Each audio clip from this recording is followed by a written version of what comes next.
Today we are going to see deadlock. This is a important topic in operating system.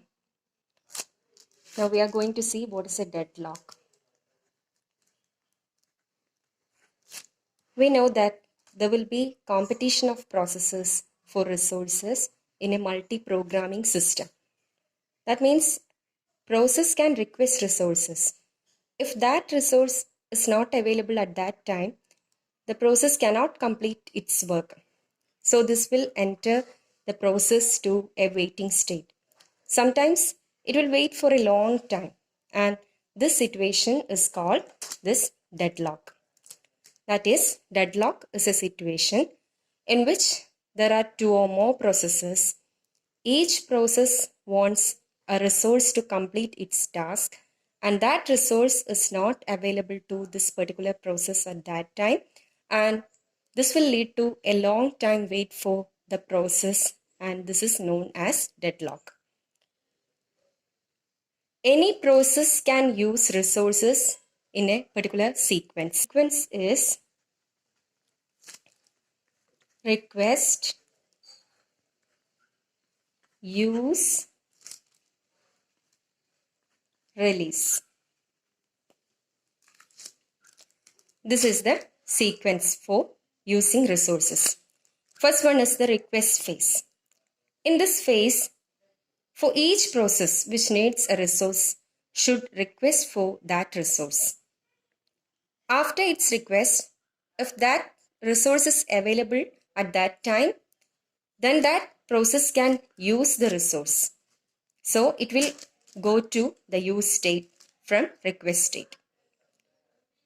Reuse means this process can do the operation by using this resource.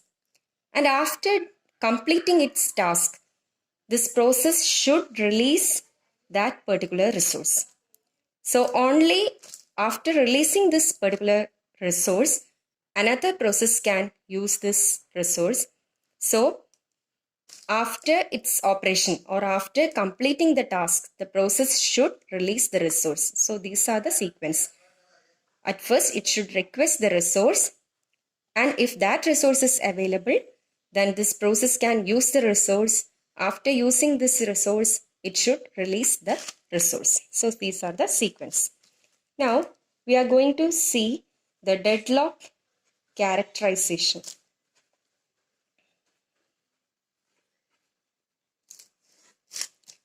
In the deadlock characterization, we are going to see the necessary conditions to occur a deadlock. Mainly, there are 4 necessary conditions that will lead to a deadlock. First one is the mutual exclusion. Mutual exclusion. Second one, hold and wait. Third one, no preemption. And the last one is circular wait. So these are the 4 necessary conditions that will lead to deadlock. First one, mutual exclusion. Mutual exclusion means that the resources held in a non-shareable mode. So this is the important word, non-shareable mode. That means the resources are in a non-shareable mode. That is, only one process at a time can use that resource. And second one is hold and wait. By the name itself, it means that a process holds a resource and it is waiting for another resource to complete its task. So this means that process is not releasing the resource which is held by himself, but it waits for another resource to complete its tasks. Third one is no preemption. No preemption means resources cannot be preempted. Resources cannot be preempted. That means if a particular process is holding or using a resource, it will not preempt that resource. It will only release that resource after its task completion. And the fourth case is circular wait. Circular wait means waiting for a resource in a circular manner. Suppose there are n processes P1, P2, etc. up to P1, and there are n resources. Suppose P1 is waiting for a resource R1. At that time, R1 is held by P2, but P2 is waiting for a resource R2, and R2 is held by P3, and P3 is waiting for another resource, and that resource is held by another process, and after PRN